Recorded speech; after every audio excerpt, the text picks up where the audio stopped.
চিংড়ি মাছ ভুনা, চিংড়ি মাছের মালাইকারি, চিংড়ি মাছের অনেক রেসিপিই তো খাওয়া হয়েছে, তবে এভাবে কখনো ভুনা করে খাওয়া হয়নি।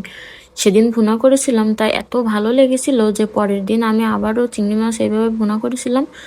যারা এভাবে খাননি একবার কিন্তু ট্রাই করতে পারেন। গরম ভাতের সাথে আর কোনো কিচ্ছু লাগবে না, শুধু এটা দিয়েই ভাত খাওয়া হয়ে যাবে।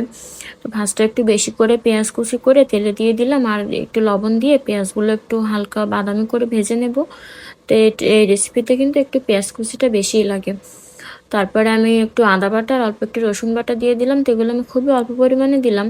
তো যত সময় না এর কাঁচা গন্ধ চলে যায় তত সময় একটু ভেজে নেব। আর অল্প একটু জল দিয়েছি যাতে পেঁয়াজগুলো পুড়ে না যায়। এখন আমি এর ভেতরে দিয়ে দেবো 2 চামচ পরিমাণ জিরা বাটা।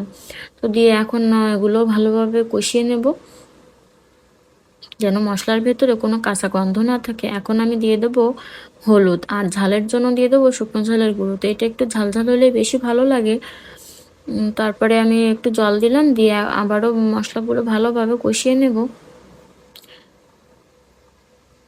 তো যখন এরকম তেলোটা ভাব হবে তখন আমি আগে থেকে লবণ হলুদ দিয়ে ভেজে রাখা চিংড়ি মাছ দিয়ে দেবো। চিংড়ি মাছগুলো দিয়ে আরও কিছু সময় কষিয়ে নিতে হবে, যেন চিংড়ি মাছের ভেতরে মশলার ফ্লেভারটা খুব ভালোভাবে ঢুকে যায়। আর এখানে কিন্তু আমার প্রায় রান্নাটা হয়ে গেছে। তো আমি আরও কিছু সময় রান্না করে নেবো, বেশ একদম ভাজা ভাজা হয়ে যাবে, একটা কালচে কালচে ভাব চলে আসবে, তখনই নামাবো। আর নামানোর আগে দিয়ে দিলাম অল্প একটু ম্যাজিক মশলা, এটা কিন্তু অবশ্যই দেওয়ার চেষ্টা করবেন।